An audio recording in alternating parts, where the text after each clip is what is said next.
ৰাতিপুৱা খালী পেটত গৰম পানী গিলাচেই দিনটোৰ আৰম্ভণি। চাহ খোৱা বৰ্গটো মাজে মাজে স্কিপ কৰোঁ। প্ৰাৰ্থনা সদায়ে কৰোঁ যদিও আজি অলপমান বেলেগ, কাৰণ আজি মহাশিৱৰাত্ৰি। আদি যোগীৰ ওচৰত প্ৰাৰ্থনা জনাইছোঁ যাতে সকলোৰে মংগল হয়, নেদেখাজনে যাতে সকলোকে ভালে ৰাখে।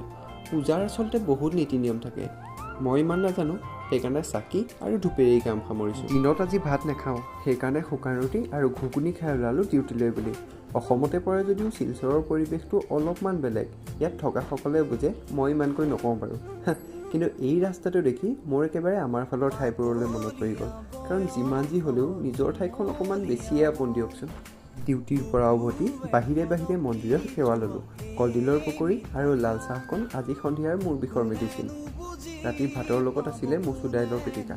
যোনে এই সোৱাদ লৈ পোৱা নাই তেওঁলোকে কিন্তু এই সোৱাদ কেতিয়াও বুজিব নোৱাৰে। ভাত খাই উঠিছিলোঁ যদিও আণ্টিয়ে বাবাৰ প্ৰসাদ দিলে, ময়ো খাই দিলোঁ। পিছে